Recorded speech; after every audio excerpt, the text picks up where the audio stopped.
Hi everyone, Miss Gayle here from Boulder City Library.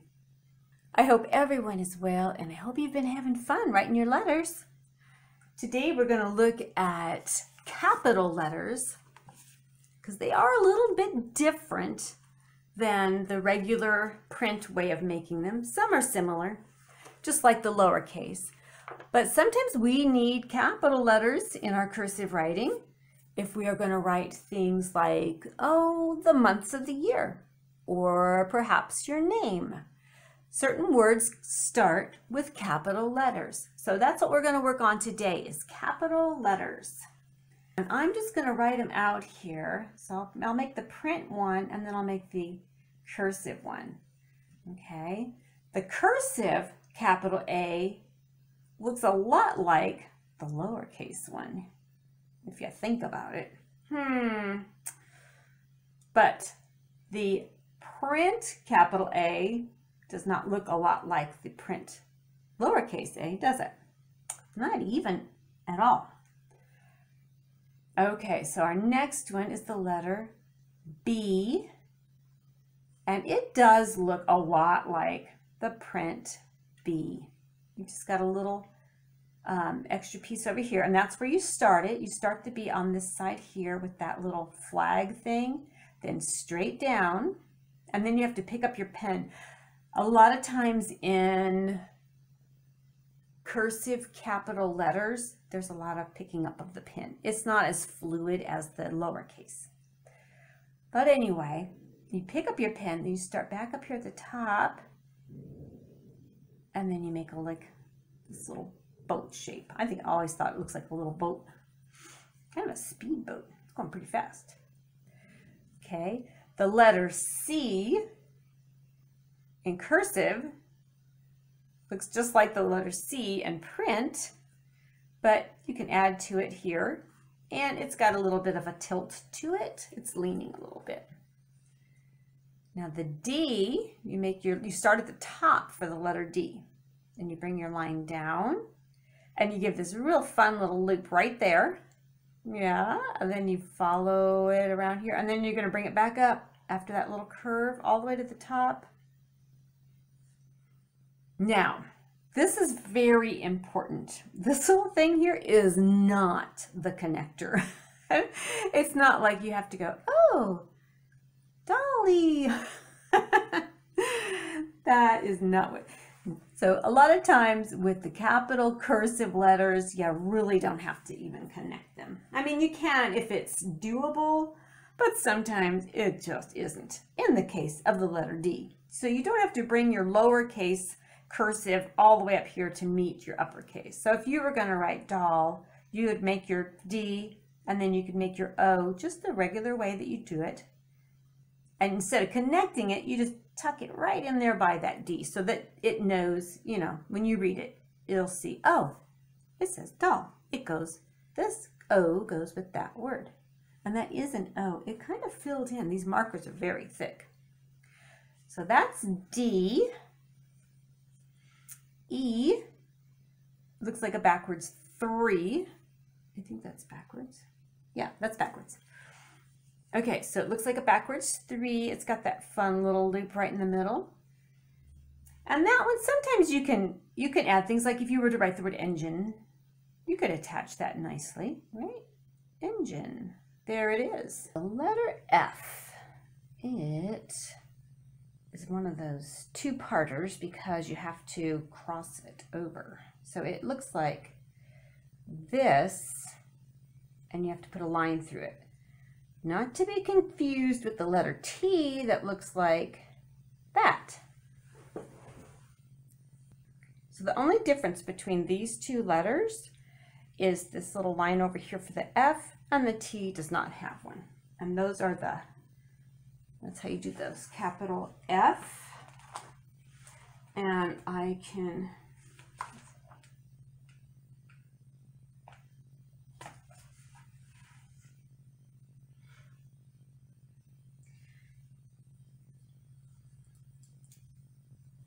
now sometimes that letter is done a little differently. You might see it also this way where they bring it over and they pick up their pen and they bring it down like that. I think it actually looks more like a J that way, but if you see that, you'll know what it is. Okay, and then we have the letter G, and it starts at the bottom and it goes up, and there's a big round loop there, or an oval loop, and then you make that little boat shape. That little boat shape actually can come on down just like the B. There it is on the F, there it is on the G. Okay, that's the G. We're running out of room, so I'll come over here to make the H. Some people, when they start, there's different kinds of cursive. There's Danielian, and then there's the more traditional, and there's all kinds of modifications in between. Some people do the little loop thing, or some people, and I'll finish it off so you see it, and then some people just do just a little, looks like a candy cane almost. But this one, the letter H, you have to pick your pencil up, or your pen, after you make that first shape, and then you're going to make the other line starting at the top, going down, and then when you get to the bottom, you're going to bring it up to that halfway point to make that little part of the H, and then you bring it around here. So it's like that, H. That is the H. And I'll leave this here because it shows the two different kinds you can make for the letter H. Okay, the letter I. It starts at the bottom and it goes that way at first, which most of the letters go that way, but this one starts at the bottom and it goes this way, up, and then you make your loop, and then the little boat. I think it looks like a boat. So I. And I've seen people use that to connect, but I think it looks more like a J when you do that. But you'll be able to do, you can make it your own way, your own thing, as long as you understand what it is. Now the J starts off just like the I in that you start at the bottom of the line and you bring it up and around this way. But instead of going and making the boat shape, you're just going to bring it straight on down and bring it in that way. So J, J, there we go. And then this line here should just cross over all of it at the line. Okay. The letter, who knows what comes next? K. Okay. So the K, just like this H, it can go with a loop if you like the fancy loop. And some people, if they put that loop, typically they put the loop also in there. And if they leave it out like this, they typically do not include the loop, and they just make it there and then back. So the K looks an awful lot like a regular K in print. Alrighty, here's L. L's are fun. L, L. Kind of like the Laverne L. And it looks a lot like the print L. Just, can you see the print L in there when you add all the extra little loops and lean it? You gotta lean it a little. Give it a little bit of a slant. L. Now the M, you can start off with this, or you can start off with the loop, however you want, and then a straight line down, but then you let go with your pen or pencil and bring it back up here to about, a third of the way down, and then you make your M like that. That's kind of fancy schmancy. It went below the line. You don't really need to do it that way. The N is just one bump. One bump for the N and two for the M, like in the lowercase print. All right, the next letter is O, capital O. Now again, when it's way up here, kind of like the D, we're not going to attach the next letter on there because that's just up too high. So if you were going to write the word onion, for example, you'd leave your O. It's just going to be kind of dangling down there, and then you can just put your other letters, oops, there.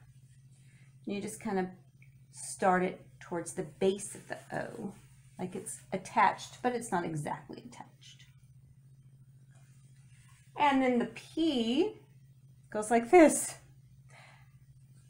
So this is the regular print one, and then there's the cursive one. Pretty much the only difference is the leaning factor. Okay, Q is a funny one. The traditional Q, and I am not making this up, looks like a 2. Goes like this. That's supposed to be a traditional Q. Well, it looks oddly enough like a 2.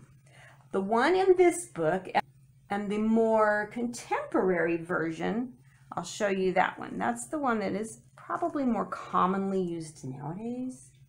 And it's, you make the O kind of leaning a little bit, and then you just bring your little Q down there. Now you can attach things here like a U because, well, usually U follows the Q.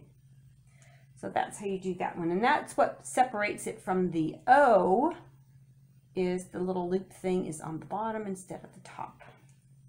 Okay.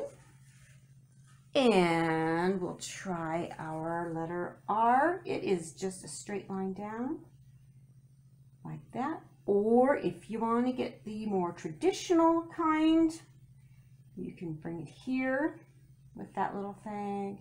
You can make the little loop in there. So either one of these are acceptable. I know that the more contemporary ones look a little more like print than the traditional ones are much fancier. So I'll just leave both of those up there just for now. And then the letter S.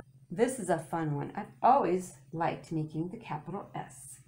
You start at the bottom, you're going to give it a loop at the top, and then you're going to bring it down and make its little boat shape to attach.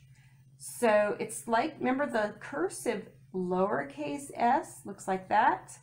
So the only difference is for the capital, you've just added that extra little loop on top to make it look like a capital letter. And it goes all the way up to the top. Okay. And then the T is a lot like that F. We started out like this, but we don't use that little mark. We leave it plain. And that is the T. Of course, some people do it like this. They're both acceptable, although that one I think looks an awful lot like a J, like more of a fancy print J, not this J. So there's that. Then we have the letter U, which is super simple because it's just like the lowercase u, but it's just bigger. And then the V, give it a little curve like that. Now, in the traditional way, the V's are usually with the loop and they're pointy at the bottom. So if you see a V that looks like that, that's a more traditional way. This is more contemporary, but they're both the letter V. And you can see the difference between the U and the V, even though they're both rounded there on the bottom. This one kind of slants off a little bit, and this one's got a very straight line right here, where this one goes off and it has the little connector up here, not down here. So the V has it up there. And again, if you want to connect anything, you'll want to connect it down here towards the base of the V. All right, now we have W. Goes like this, W, up at top. Kind of like the lowercase. The difference is the lowercase is obviously smaller, and you start it here. In the uppercase, you start it at the top of the letter. So that's the difference between the lowercase and the uppercase W. And then we have the X. These are fun. You can make a little, ooh, look at that. That looks like a little bird. Oh my goodness, look at that little bird. Tweet, tweet. You could put a little, it's a quail. Oh wait, no, it's supposed to be an X. Sorry, squirrel. Got distracted. Okay, we have this lovely shape there, and then a straight line across. That one's perfectly straight, kind of like the lowercase x, where that one's curvy, that one's straight. Same thing. Okay, now we have the letter Y, and it looks a lot like the lowercase y, but it's bigger, and it starts at the top, and the lowercase y starts at the bottom. Okay, can you guess what's next? Who knows? Who knows? Did you say Z? I'm so glad you did. Okay, it's just like the lowercase z, but it's bigger. And it's more stretched out. The lowercase z starts at the bottom and ends at the bottom. This one just pretty much starts up at the top. So those are the differences in Z, lowercase and uppercase. And now, my friends, you can write capital letters in front of your words that need to be capitalized. Things like the months. Let's say there's January.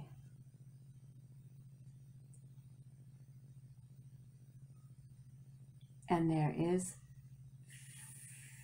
February.